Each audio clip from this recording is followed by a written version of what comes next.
जय श्री राम। हाँ जी। सीताराम आदेश सबको नमस्ते। अपना शुभ नाम महाराज जी? योगी बाबा चंचल नाथ। योगी। पब्लिक मीडिया हरियाणा देखने वाले सभी दर्शकों का स्वागत है हमारे यूट्यूब चैनल पर। मैं मेनका देसवाल अंदर, जो कि रोहतक क्षेत्र के अंदर पड़ता है, रोहतक क्षेत्र के अंतर्गत आता है। और हमारे सामने हमारे बड़े पूजनीय इतिहास गवाह है संतों का, सन्यासियों का। प्राचीन काल से ही हमारे समाज में बहुत अधिक महत्व है, बड़े माननीय है हमारे सदा से। इनके चरणों की धूल भी अगर प्राप्त हो जाए किसी इंसान को तो उसका जीवन धन्य हो जाता है, क्योंकि इनके त्याग और तप की ऐसी अनेकों कहानियां हैं जो शब्दों में बयान नहीं की जा सकती। आज ऐसे ही साधु वर्ग है हमारे समक्ष बैठा है। प्रणाम जी। अच्छा, ये एक थोड़ा क्वेश्चन पूछ लूं, क्योंकि देखो वैसे तो हमें हक नहीं है, लेकिन जो ये पत्रकारिता इसका तो एक रूल है कि सवाल तो पूछने। ये लटाई हैं, जो लटा बोलते हैं ना, जटाई बोलते हैं, ये असली है या वैसे ही ये टोकरा इतना बड़ा बन रहा है नजर? हाँ जी, दिखाना पड़ेगा, क्योंकि कई बार अपने व्यूअर को कहते हैं कि ये तो झूठा नहीं। अपना प्रतीक इसमें व्यूअर को दिखाना पड़ता है, क्योंकि यह दुनिया इसी है कि जब तक नहीं दिखा। ये देखो, आप देख सकते हो, एक बार जूम करके दिखावांगे। अच्छा, ये तो पूरी 7 फुट की है महाराज जी। ये देखो, ये देखो आप, ये देखो जटाएं देखो, आप देख सकते हो 7 फुट की जटाएं हैं। योगी बाबा चंचल नाथ जी, जो कि वेस्ट बंगाल से आए हैं, और फिलहाल जो हरियाणा की हरी भूमि है, ये कह लीजिए कि जो भगवान की भूमि है हरियाणा, वहाँ पे वास है फिलहाल। यहीं के जो तपोभूमि है इसी को बना लिया है, कर्म भूमि भी इसी को बना लिया है। आप देख सकते हो 7 फुट की जटाएं हैं। और आज यहाँ आने का भी एक खास मकसद है। हमारे बड़े माननीय आदर में आए हैं महाराज जी को। हमने कष्ट तो बहुत दे दिया है, देखो खड़े हुए हैं अभी तो। अपनी जटाएं इतनी लंबी हैं कि उनको बांधने में भी आप देख सकते हो कितना समय लग जाता है। बाकी महाराज जी से और भी जानकारी लेंगे कि इतनी बड़ी जटाएं इतनी लंबी है। वैसे तो साधु जीवन का ये एक अभिन्न अंग है। जटाएं, धूल, तपस्या और ध्यान, ये सारी चीजें एक साधु के जीवन का अभिन्न अंग है। महाराज जी, आप इनको धोते हो या वैसे ही? नहीं, इनको धोया जाता है, वॉश करते हैं इनको महीने में एक बार, पूर्णिमा या अमावस्या को। 1-2 भगत लगता है शिष्य सब साथ में, तब धोते हैं, भस्म चढ़ाते हैं। भस्म चढ़ाते जी। अच्छा, माँ रबर के जे 10-15 दिन ना सिर दो है ना, तो योग साधना है। साधना से, और कंघी नहीं करना, तेल वोल कुछ नहीं लगाना। अच्छा, जिस तरह हम 15-20 दिन ना दो तो डैंड्रफ वगैरह हो जाए या खुजली होने लग जाए। अच्छा, क्या सन्यासी जीवन का इतना प्रभाव हो जाए कि मतलब कुछ भी 10 साल भी ना धोए तब भी कुछ नहीं होगा?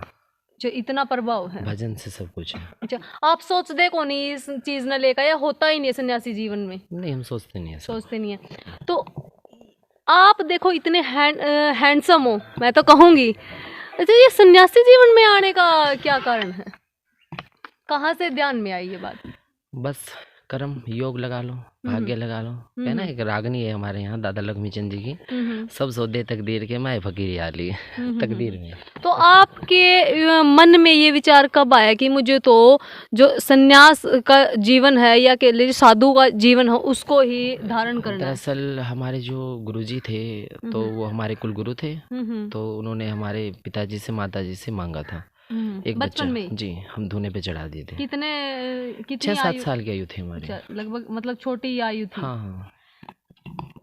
एक साधु की जो जीवन है, साधु का जीवन है जो, और एक सामान्य व्यक्ति है, दोनों में मतलब किस प्रकार से दोनों भिन्न है? क्या एक मतलब आप सामान्य जीवन में रह के ऐसा साधु वाला जीवन नहीं, उसमें तो वही आशा, तृष्णा, मोह, माया, काम, क्रोध, मत, लोभ, मोह, अहंकार, सबको तजना है ना। मारो मन और जीतो इंद्रिय, बन जो अटल फकीर। मन को मारना, इंद्रियों को जीतना। हमारी संप्रदाय में एक शब्द बोला जाता है, आदेश। सुना भी होगा, सब बोलते हैं। तो हमसे किसी ने पूछा कि आदेश का मतलब क्या है, कि आप किसी को आदेश दे रहे हो कुछ काम के लिए? बोले नहीं, आदेश का जो मर्म है, आ मैंने आदि अनंत शिव है जो, दह मैंने देरू भी, और सह मैंने सांसारिक बंधनों से दूर, वो आदेश शब्द का मर्म है, उसकी गहराई। जी। या फिर हम ये कह लीजिए कि साधु अपना जीवन समाज के लिए इस प्रकार त्याग देता है कि आदेश मतलब सामने वाला हमें आदेश दे कि हमारी लाइफ तो तत्पर है कोई भी आदेश कोई दे ताकि हम किसी का काम आ जा। मतलब अबे हरियाणवी भाषा में अगर कमा तो संत तो विश्व कल्याण के लिए और हमारा देश भारत देश ऋषि मुनियों का देश है, साधु संतों का देश है। एक भारत ही ऐसा जिसमें गंगा है, अन्यथा किसी देश में गंगा नहीं है।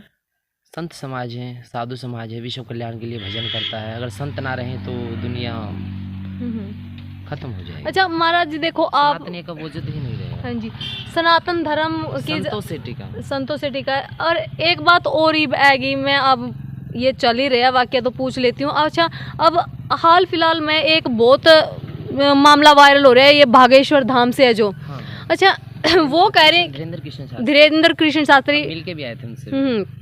अच्छा कई तो अपने खुद जो अपने है सनातनी है, कई योगी कह ले, वो भी उनको ऊपर ये कहने लग जाए कि तो डोंग कर रहा है, ऐसी नेगेटिव एनर्जी भूत प्रेत की जो दिखा रहा है ये उन नहीं। क्या वास्तव में ऐसी कोई विद्या या ये कह जाए उसके बारे में हम कुछ नहीं कहेंगे, नाम किसी की निंदा कर सकते हैं ना चुगली। बुरा खोजन मैं गया बुरा न मिलिया कोई, जब अपने अंदर झांक के देखा मुझसे बुरा ना कोई।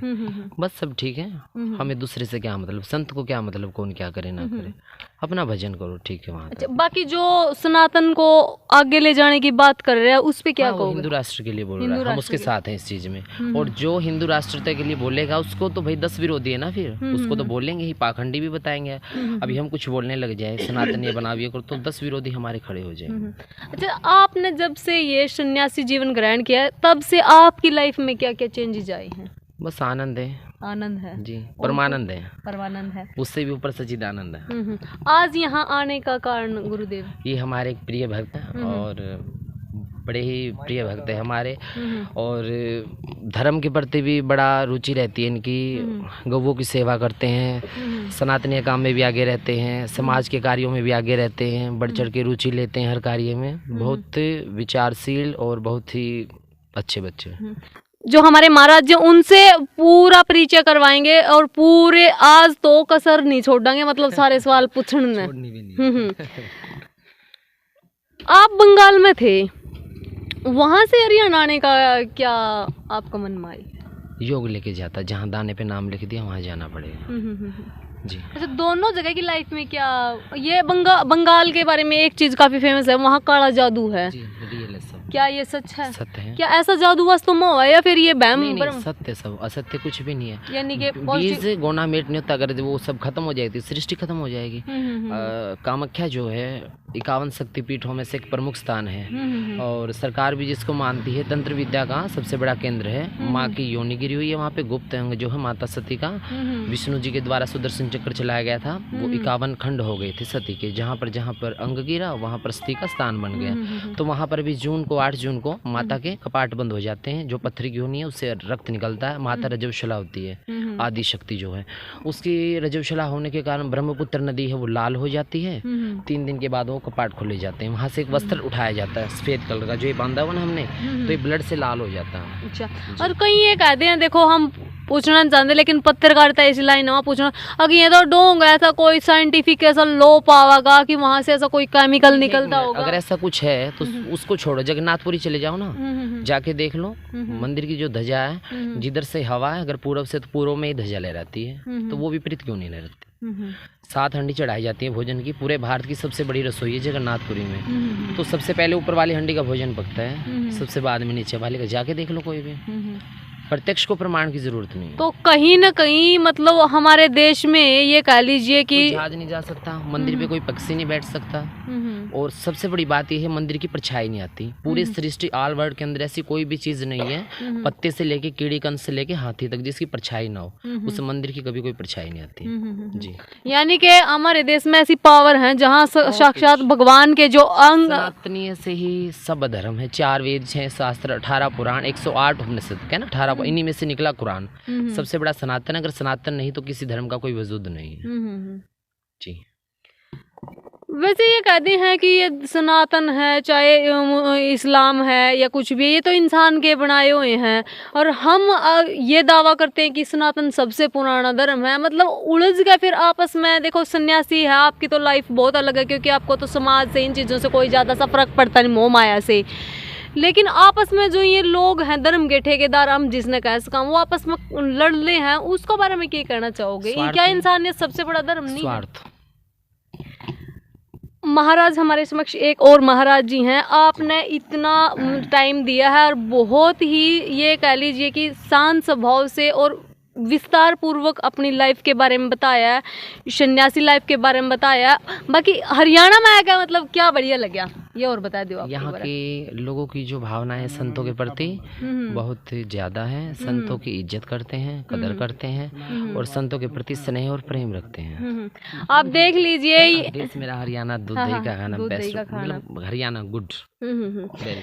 हमारे नाथ जी के चरणों में बैठे हुए हैं, जो कि आज आशीर्वाद देने आए थे। इतने सुंदर वचन हमारे पब्लिक के सामने रखे हैं, जनता के सामने रखे हैं, अपनी लाइफ की भी बहुत अच्छी अच्छी बातें बताई हैं। उनके लिए हम पूरी पब्लिक की तरफ से और हम खुद भी साधुवाद नमन करते हैं, साक्षात प्रणाम करते हैं। और इनका आशीर्वाद तो जहाँ भी मिल जाए वो ही कम है। बाकी आपने यह वीडियो कैसी लगी, वीडियो के बारे में ज़रूर बता दियो, चैनल ना सब्सक्राइब कर दियो। और महाराज जी के जीवन में और इतनी लंबी लटाएं हैं, और आप साधु को धारण करके जो जीवन, सन्यासी जीवन जी रहे हैं, आनंद में है, उसके बारे में भी कमेंट करना ना भूलें, क्योंकि ऐसे महान साधुओं के दर्शन ही लाइफ में बहुत कुछ लेके आते हैं। बाकी वीडियो कैसी लगी, वीडियो के बारे में जरूर बता दियो, चैनल को सब्सक्राइब कर देना। जय हिंद, जय हरियाणा।